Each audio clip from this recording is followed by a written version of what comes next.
इतनी बातें जो कही गई हैं, मैं उतनी बातें कह नहीं सकता हूँ।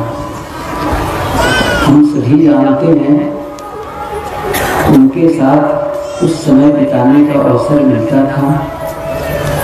कैसा उनका स्वभाव, कैसी उनकी रहनी, ये सभी परिचित हैं।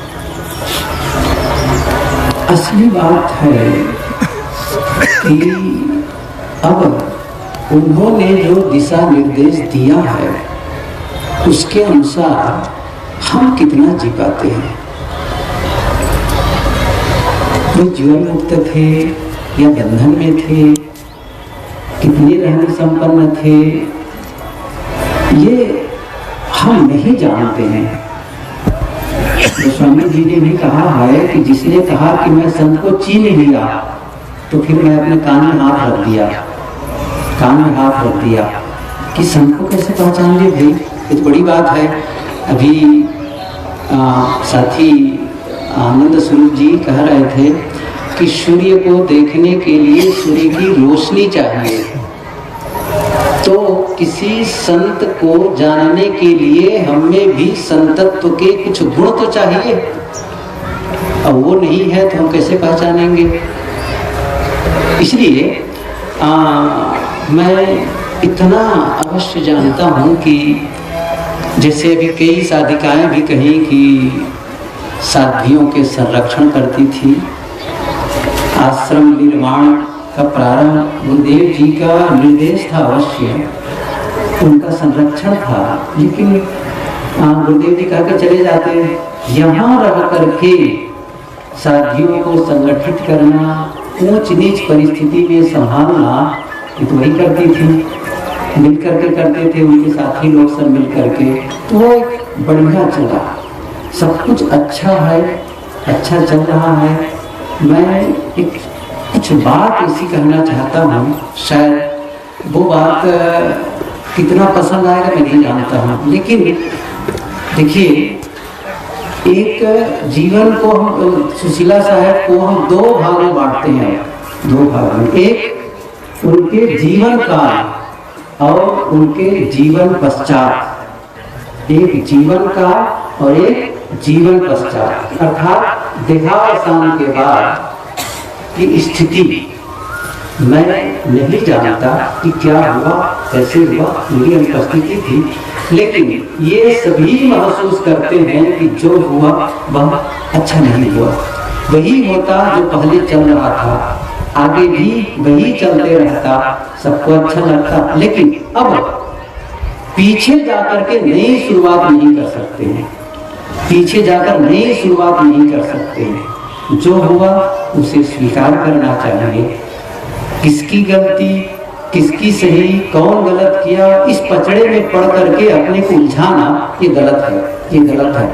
मैं इतनी सी बात कहना चाहता हूँ, जो भी परिस्थिति निर्मित हो गई है, यदि सही श्रद्धांजलि मानी जाए तो आज यदि वो आ जाए, यदि सुशीला साहब आ जाए और देखें यहाँ की साथियों के समाज की स्थिति को देखें, कैसा लगेगा। क्या वो सपना यही देखी थी कि मेरे नहीं रहने के बाद में ये परिस्थिति बन जाएगी? क्या लगता था आप लोगों को? लगता है सपना देखी रही होगी ऐसा कभी? मैं नहीं जानता, भले बहुत सारी प्रशंसाएं हुई उनकी, लेकिन संभवतः ऐसा भी हो सकता है कि निर्णय लेने की अक्षमता रही, या कोई भी कारण रहा कि अपने स्वयं जो निर्णय लेना चाहिए वो दूसरे के माथे छोड़ देती रही। क्या कारण रहा ये मैं नहीं जानता हूँ, लेकिन जो भी परिस्थिति बनी, यह किसी भी समाज के लिए अच्छा नहीं रहा।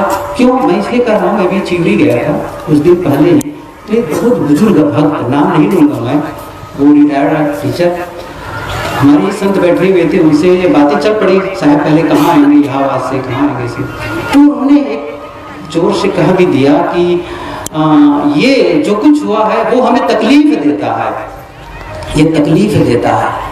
और उनका कहना बिल्कुल सच था, उनका कहना बिल्कुल सच था। अब वो हो तो गया, तकलीफ वाली बात तो हो गई, लेकिन अभी मैं ये क्यों कह रहा हूँ, अभी ये कार्यक्रम जब चला, कार्यक्रम का आयोजन हुआ, तो साध्वियां विभिन्न भक्तों के यहाँ विभिन्न जिलों में जाकर के आमंत्रण देने गई। मैं भी नहीं बताऊंगा कि किस साध्वी ने ऐसा कहा, क्या किया, लेकिन कहीं न कहीं से, अब ये भी नहीं बताऊंगा मुझे कि यहाँ के है कि वहां की है, लेकिन कहीं न कहीं की साध्वी, और हो सकता है दोनों जगह की हो, जो भी घटना हुई वो भक्तों के पास बताने जाती है। और उनके पास भी जो नहीं जानते हैं, जब उसे कहा गया कि ऐसा क्यों करती है, कहीं बता जानना चाहिए सब लोगों को, तो उसने कहा, जिसने मुझे फोन किया, कि साहब उनको नहीं जानना चाहिए जिनको जनाना चाहती है, उनको नहीं जानना चाहिए। क्या क्यों? उसका प्रभाव हमारे ऊपर आता है। तो कहने का मतलब यह है कि मेरा क्या निवेदन है, अब यदि सही श्रद्धांजलि कहा जाए कि मैं नहीं कहता हूं कि फिर से एक हो, एक जगह रहें, लेकिन कहीं भी मिलना जुलना हो तो मिलने में कोताही न बरते, मिलने बंदगी करना, बातचीत कर ले थोड़ी सी। द्वेष पाल करके कितने लोग सुखी हुए हैं, नफरत और घृणा को पाल कर कितने लोग सुखी हुए हैं। मैं इसलिए कह रहा हूँ, देखिए मैं ज्यादा जानता हूँ, आप कम जानते, इसलिए नहीं कह रहा हूँ। मैं इसलिए कह रहा हूँ कि आप लोगों ने जितनी गलती की उससे ज्यादा गलती मैंने की है, और मैं यही चाहता हूँ कि जैसे मैं द्वेष और नफरत में जल करके अपना नुकसान उठाया है, आप लोग न उठाओ। और उसके बाद प्रेम और मैत्री से जो लाभ होता है उसको भी मैं महसूस करता हूं। मेरा निवेदन क्या है, ये लंबे समय नहीं चलता है। कोई भी आदमी द्वेष में कितने दिन जिएगा, नफरत और घृणा में कितने दिन जिएगा। प्रेम और मैत्री, विनम्रता, यही तो हम लोग सुशीला साहब के जो अभी तक के जिन लोगों से मैंने सुना, इन्हीं सद्गुणों के गाथा गा रहे थे। अब हम जब बोल रहे हैं तो ये बोलते के पहले ये सोचना चाहिए, क्या जिन गुणों का वर्णन उनमें करने जा रहा हूं उनके कुछ अंश मेरे में है, या केवल मैं प्रशंसा सूचक शब्दों को ही कहने में मशगूल हूं?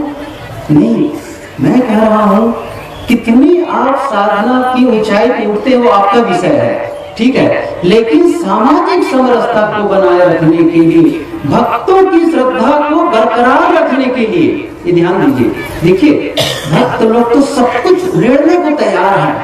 गुरुदेव जी कहा करते थे, यदि साधु नहीं खाऊंगा अपने हाथ से, तो यदि निर्णय ले ले, संकल्प ले ले, तो भक्त लोग उसके मुख में कौर डालने को तैयार हैं, बशर्ते आप सही रहनी में रहो तो सही।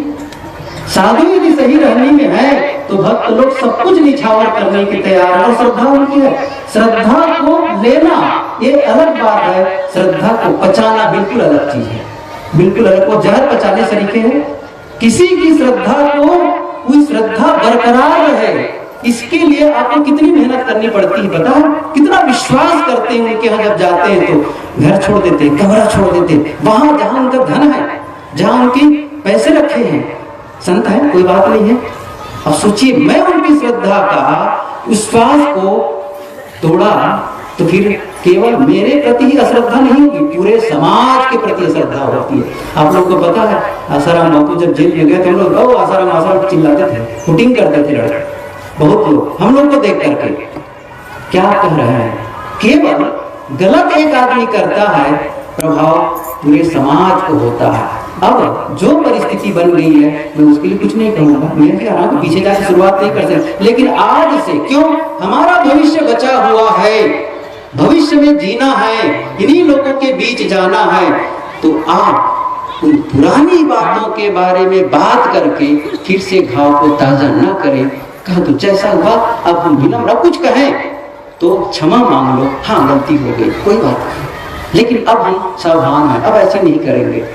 विनम्रता की बात कहने में क्या दिक्कत है? क्षमा करने में क्या दिक्कत है? क्षमा मांगने में क्या दिक्कत है? मांग लो, छोटी सी बात है। आखिर में मैंने कहा ना, एक तो प्रारंभ को ध्यान में रखो और एक अंत को ध्यान में रखो। प्रारंभ का मतलब जिस दिन साधना मार्ग में आए, पहला कदम रखे, क्या सोच थी हमारी। कबीर साहब कहते हैं कि जैसी लागी होल की वैसे नहीं है छोड़, कौड़ी कौड़ी जोड़ के पूंजी लक्ष्य करो। ये केवल पाठ करने के लिए है क्या हमारे लिए? नहीं। तो वो प्रारंभ में और अंत में हम क्या चाहते हैं? अंत में क्या हम दुखी मन से जीवन समापन करना चाहते हैं, अशांत मन से समापन करना चाहते हैं। क्या चाहते हैं? ये तो चाहते हैं मेरा मन उस समय भी शांत रहे, उस समय भी प्रसन्न रहे, ये तो चाहते हैं। तो वो अंत में कैसे हो जाएगा जब अभी नहीं, वर्तमान में नहीं है, तो हमारा भविष्य कैसे अच्छा होता चला जाएगा? यदि हम अपने ही भविष्य को सही बनाना चाहते हैं, आज से जो भी समय बचा है जीवन का, उसको सही तरीके से जिए और समाज में एक सुंदर, तो हम भूल जाएंगे। फिर क्या हुआ? भूल जाएंगे। देखिए भाई भाई भी बंटवारा हो जाते हैं, हम लोग साधु लोग भी होते, सब लोग सब जगह की ही बात है, कोई गलत नहीं, इसको मैं गलत बहुत नहीं मानता हूँ।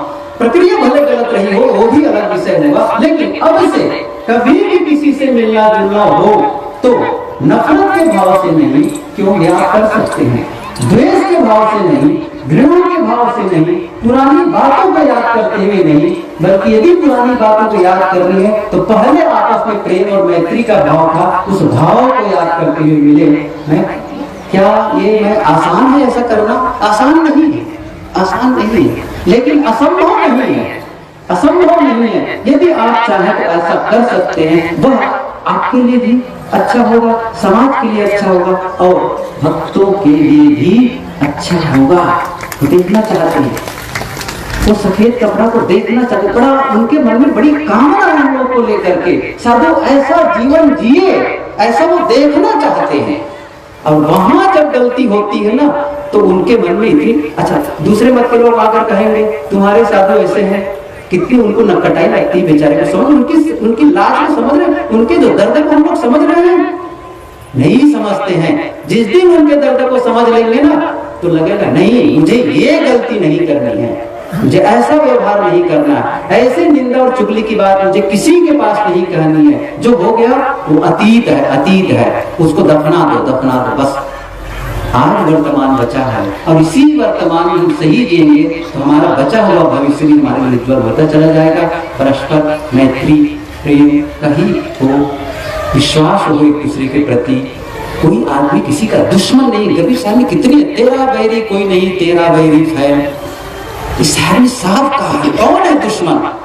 दुश्मन मानोगे तो चारों तरफ दुश्मन खड़े हो जाएंगे। अभी मैं दंतेवाड़ा में था, एक सज्जन बड़े अच्छे पढ़े लिखे अच्छे पोस्ट पर, उसने कहा कि साहब कुछ बातें कहे कि साहब भविष्य में आने वाली पीढ़ी के लिए कैसे हो, आगे कैसा होना चाहिए। मैंने कहा जैसा बनाएंगे पीढ़ी को और बच्चे जैसा चाहेंगे वैसा होगा। फिर उसने कहा आप देखते हैं आजकल यहाँ चारों तरफ नाग है, नाग। मैंने कहा नाग की चारों तरफ कल्पना करोगे तो डसने वाले मिल जाएंगे, सहयोगी भी हैं।